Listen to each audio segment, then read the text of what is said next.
ایک ولولہ تازہ دیا میں نے دلوں کو، لاہور سے تا خاک بخارا و سمرقند۔ اقبال کہہ رہے ہیں میں نے اپنے کلام، اپنی فکر اور اپنے پیغام سے مسلمانوں کے دلوں میں ایک نئی حرارت، نیا جذبہ اور نئی امید پیدا کر دی ہے۔ لاہور جہاں اقبال نے اپنی دعوت خودی بلند کی سے لے کر بخارا و سمرقند تک، جو کبھی علم و ایمان کے مرکز تھے، اقبال کے کلام نے ہر جگہ سوئے ہوئے دلوں کو جگایا اور امت کو اپنے ماضی اور عظمت کی یاد دلائی۔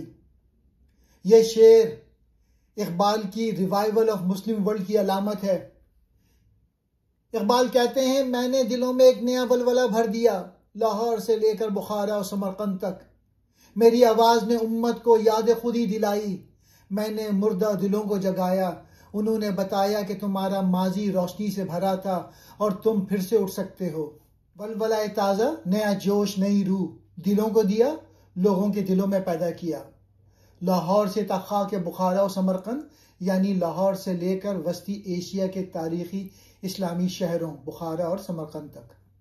یہ آواز کسی شاعر کی نہیں، یہ اقبال کی وہ گرجدار صدا ہے جس نے صدیوں سے سوئے ہوئے دلوں کو بیدار کیا۔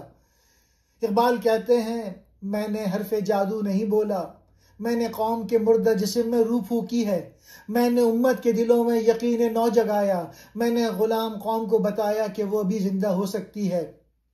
میری صدا لاہور سے اٹھی، مگر یہ صرف پنجاب یا ہندوستان تک محدود نہ رہی، یہ صدا بخارا تک پہنچی جہاں علم و روحانیت کی قدیم روشنی تھی، اور سمرقند تک پہنچی جہاں کبھی امت کے چراغ روشن تھے۔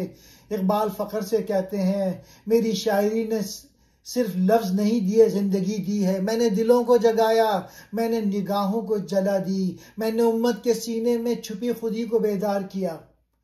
اور آج اگر ہم چاہتے ہیں کہ وہ روشنی پھر سے لوٹے تو ہمیں اس ولولے کو زندہ کرنا ہوگا، اسی ایمان، اسی غیرت، اسی خودی کو پھر سے جگانا ہوگا۔ اقبال کا کلام صرف شاعری نہیں، یہ ایک تحریک ہے جو لاہور سے اٹھی اور آج بھی بخارا اور سمرقند کے دلوں میں زندگی کی چنگاری بن کر جل رہی ہے۔